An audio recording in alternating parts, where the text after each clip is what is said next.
안녕하세요. 행정사의 미래는 밝다. 네, 박유봉 행정사입니다. 제가 이렇게 행정사로서 업무를 수행을 하면서요, 공무원분들하고 많이 접촉을 좀 하게 되든가, 아니면 전화상으로 많이 이렇게 대화를 좀 나누게 됩니다. 거기에서 제가 오늘 느꼈던 공무원들의 어떤 수행 자세, 이런 부분에 대해서 좀 말씀을 좀 드리려고 하는데요. 일단 여러분들께서 뭐 잘 아시겠지만 워낙 우리나라에 공시족들이 많았죠. 공무원 시험족이라고 그래서 정말 공무원에 매진하는 젊은 친구들이 많았는데, 일단 공무원이 어떤 공무원으로 분류가 되고 공무원의 역할이 무엇인지 먼저 좀 말씀을 드리고, 제가 실제 현 실태에서 제가 일어난 일들을 좀 말씀을 좀 드리고자 합니다. 오늘 한번 내용 잘 들어보시고요, 참고가 되셨으면 좋겠고, 혹 이 유튜브 영상을 보시는 공무원분들, 분명히 제가 전자의 말씀을 드리겠습니다. 모든 공무원은 아니지만 아직까지도 본인의 어떤 자리에서 업무 수행이 제대로 이루어지지 않는 그런 공무원들이 많다 보니까 제가 오늘 이 영상을 찍는 거니까요, 조금이라도 불편해하지 않았으면 좋겠고요. 공무원분들 자기 자리에서 정말 성실하게 국민들에게 봉사하는 마음으로 좀 근무를 했으면 하는 게 제 첫 바람입니다. 네, 그럼 이제 공무원 먼저 안내를 한번 드리는데요. 공무원은 헌법 제7조에 이렇게 명시가 되어 있습니다. 무슨 내용이냐? 공무원은 국민 전체에 대한 봉사자이며 국민에 대하여 책임을 진다라고 1항에 이렇게 명시가 되었고요. 헌법 제7조 2항에는요, 공무원의 신분과 정치적 중립성은 법률이 정하는 바에 의하여 보장된다, 이렇게 되어 있습니다. 헌법 7조에 제가 오늘 강조해드리고 싶은 내용은 국민 전체에 대한 봉사자이며 국민에 대하여 책임을 진다라는 이 대목입니다. 여러분들 이 내용 꼭 들어보시고 오늘 내용 한번 다시 한번 잘 확인해 주시기 바랍니다. 자, 우리나라 대한민국의 국가공무원은 크게 국가공무원과 지방공무원으로 이렇게 분류가 되죠. 네, 국가공무원, 지방공무원 분류되는데, 그 공무원에는 또 일반직 공무원이 있고요. 그 다음에 특정직 공무원, 그 다음 특수경력직 공무원, 별정직 공무원, 이렇게 좀 분류가 되고 있습니다. 여러분들이 잘 아시다시피 일반직 공무원은 뭐 기술, 연구 또는 행정 일반에 대한 업무를 담당하는 공무원들이 있고요. 아무래도 행정 공무원이 비교적 많겠죠. 네, 그 다음에 특정직 공무원에는 여러분들이 조금 생소할 수는 있는데, 특정직 공무원이라고 하는 것은 법률에서 따로 정하고 있지만 판사, 검사 또는 외무공무원, 외교직 공무원, 해외 주재 공무원, 이렇게 분류가 되고, 경찰 공무원, 소방 공무원, 교육 공무원, 교육 공무원에서는 뭐 공립교육기관에 근무하는 유치원, 초등학교, 중학교, 고등학교, 대학교, 이렇게 다 해당이 되겠죠. 그 다음에 군인, 그 다음에 군인의 어떤 행정 업무를 도와주는 군무원, 그 다음 헌법재판소, 헌법연구관 등이 특정직 공무원으로 분류가 될 수 있고요.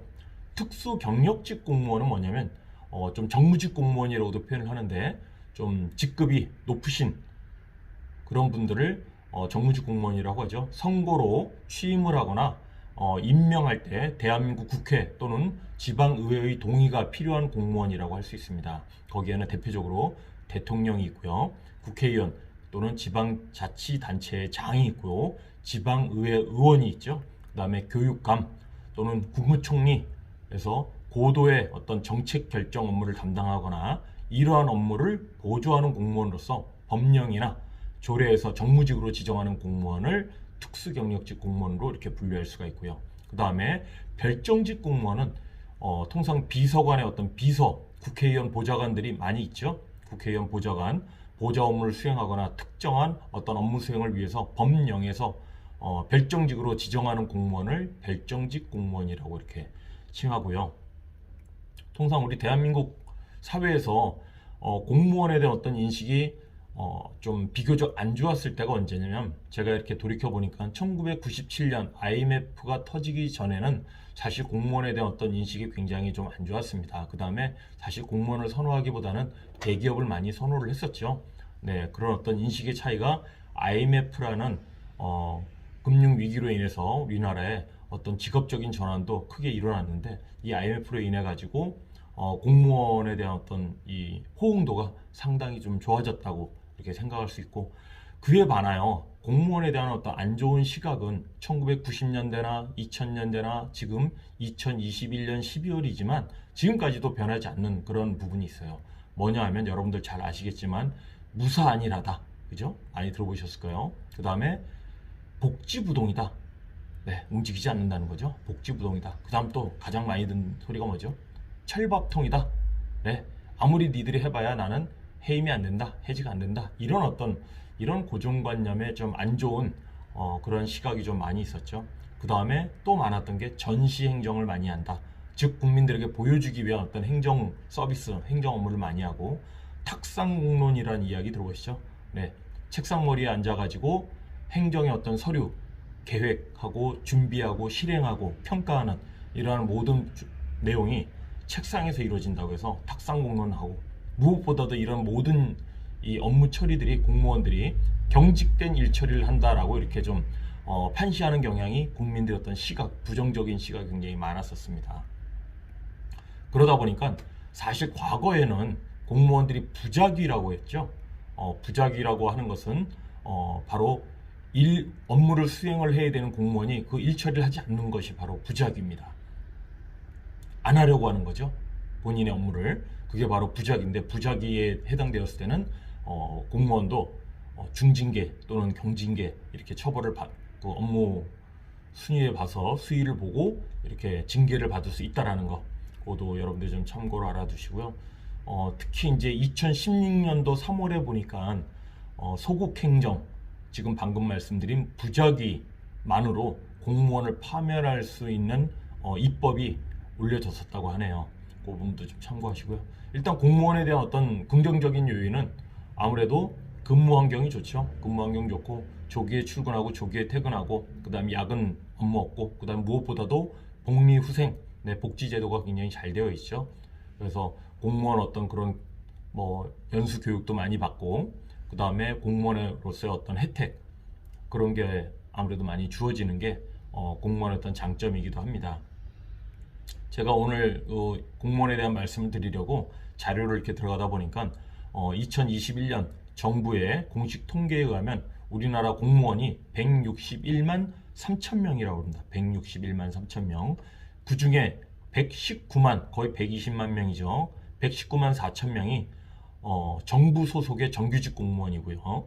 국가공무원 및 지방공무원 여기에는 이제 경찰이나 군인, 소방공무원이 포함되는데 경찰 소방공무원이 98만 명이고요. 그 다음 직업군인 및 군무원이 21만 명. 이거 합치면은 한 118, 거의 120만 명 되겠네요. 120만 명 되고 그 다음에 사회보장기금에 근무하는 공무원이 2만 명, 기타 비영리 공공기관에 약 7만 명이 속해 있다고 합니다. 그래서 이게 비정규직 공무원 32만 5천 명이 좀 더해지면 이는 우리나라 전체 경제활동 인구의 6.5%에 해당하는 그러한 숫자라고 합니다. 무시 못하는 숫자죠. 자, 오늘 제가 여러분들한테 말씀드리려고 하는 것은 뭐냐면 실제 행정사로서 각 시군 구청에 방문을 해서 어떤 인허가 업무를 수행을 할 때 요즘에 코로나 위기 때문에 물론 관공서가 출입문을 제한을 해놨습니다. 즉 한 군데로만 출입하고 다닐 수 있도록 통행을 제한을 해놨는데 그러다 보니까 실제로 이렇게 인허가 업무를 처리하기 위해서 방문해야 되는 부서들 있죠. 굉장히 번잡스럽습니다. 번잡스럽고 번거롭고 특히 저 정도의 어떤 업무 수행을 할 수 있는 행정사도 실제 이렇게 시군구청에 가서 담당 주무관들과 만나가지고 인허가 업무를 하다 보면 굉장히 답답할 때가 많아요. 무슨 얘기냐? 인허가 접수를 하게 되면 이 담당 주무관들이 책상에 앉아서 민원 처리 어떤 경유 안내를 해줘요. 경유 안내를 해주는데 이번에도 제가 이렇게 겪다 보니까 뭐 1, 2, 3, 4, 5, 6 이렇게 표시를 해놨어요. 자, 이게 뭐냐? 민원실에 가서 지방세 완납 확인 도장을 받아라. 1층 민원실 몇 번 창구에 가서 면허서 고지서를 수령을 해라.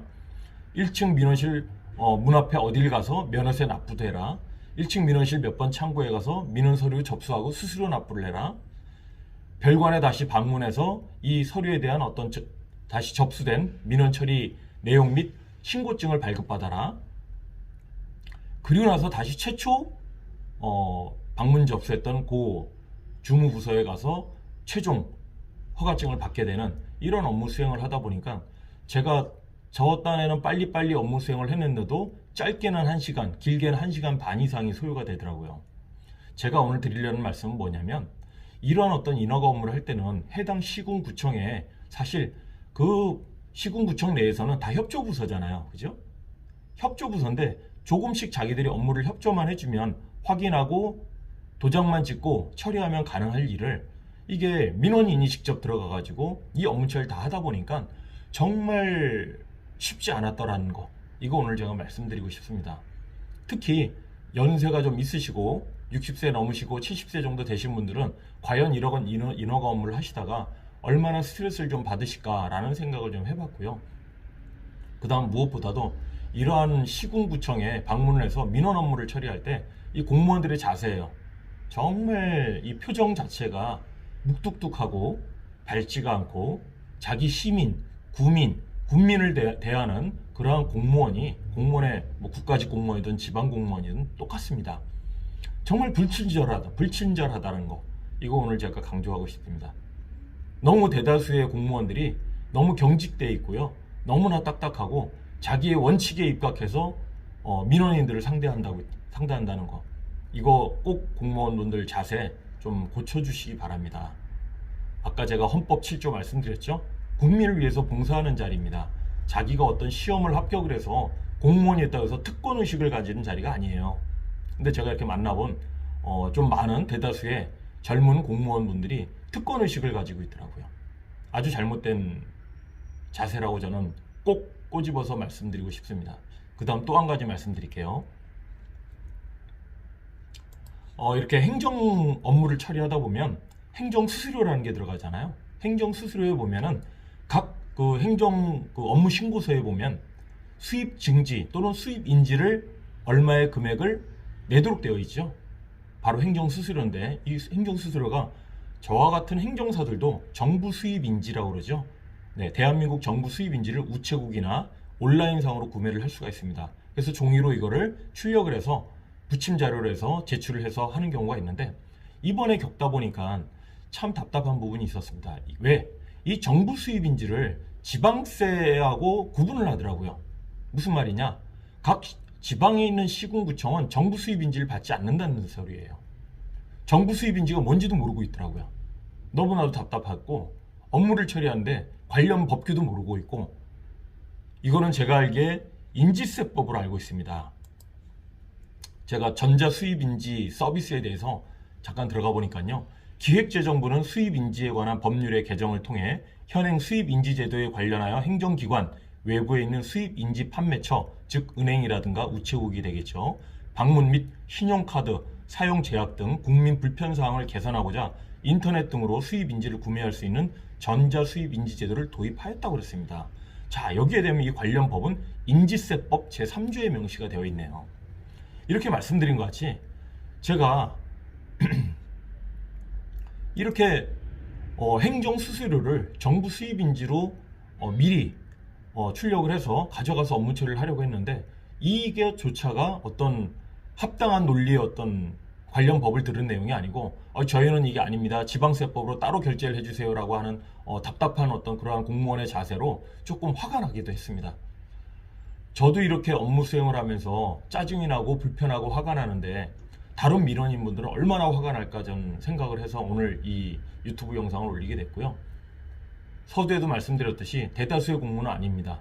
대다수의 공무원은 아니지만 일부 이렇게 민원인을 대하는 자세가 어떤 규정과 방침과 원칙에 입각하지 않고 조금 자기의 어떤 업무 처리에 좀 불편하고 생소하다고 해서 이런 업무 처리가 민원인에게 오히려 불편하게 한다는, 민원인이 누군가요? 국민이잖아요. 그 국민이 누군가요? 그러면 자기 지방자치단체의 시민이고 국민이고 구민이에요. 그럼 누구를 위해서 일을 하는 거죠? 공무원들이? 정말 이 자세를 좀 바꿨으면 좋겠고요. 전화통화를 통해서 공무원들하고 정말 대화를 많이 하지만 정말 불친절하게 서로 간에 업무의 어떤 수행 자세를 적극적으로 받는 게 아니고 앞서 말씀드린 소극적인 행정을 합니다. 뭐냐면 핑퐁을 하는 거죠. 네, 탁 붙이는 겁니다. 이거 어느 부서로 가세요? 네, 어느 쪽으로 연락하세요? 전화만 돌려주게 합니다. 어디 부서로 연락을 해서 문의해 보세요. 그러면 자, 이 민원인은 전화 연락을 한번 하게 되면 어떻게 하죠? 했던 말을 또 반복. 제가 심지어는 엊그저께 한 5번 이상을 반복을 한 적이 있습니다. 최종 결정된 게 뭐냐면 그렇게 질의하신 내용을 이메일로 전해달라고 그러더라고요. 이메일로 전해주면 거기에 대한 답변을 회신해 주겠다고 그러더라고요. 이게 무슨 일인가요? 공무원들이 왜 이런 업무 처리를 하죠? 왜 이렇게 하죠? 너무 복지부동 아닌가요?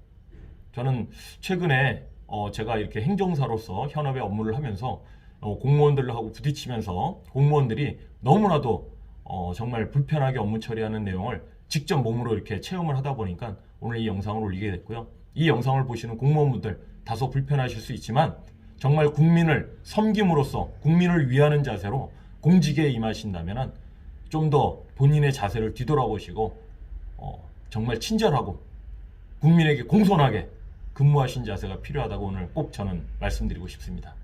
오늘 제가 말씀드린 내용 좀 도움이 되셨으면 좋겠고요. 현직에 근무하시는 공무원들 물론 고생 많으십니다. 야근도 많이 하시고 업무에 치여가지고 정말 힘들게 하시는 20년, 30년 오랫동안 근무하신 공무원들도 많으신데요. 다들 화이팅 하시고 민원인을 대하는 자세는 공무원입니다.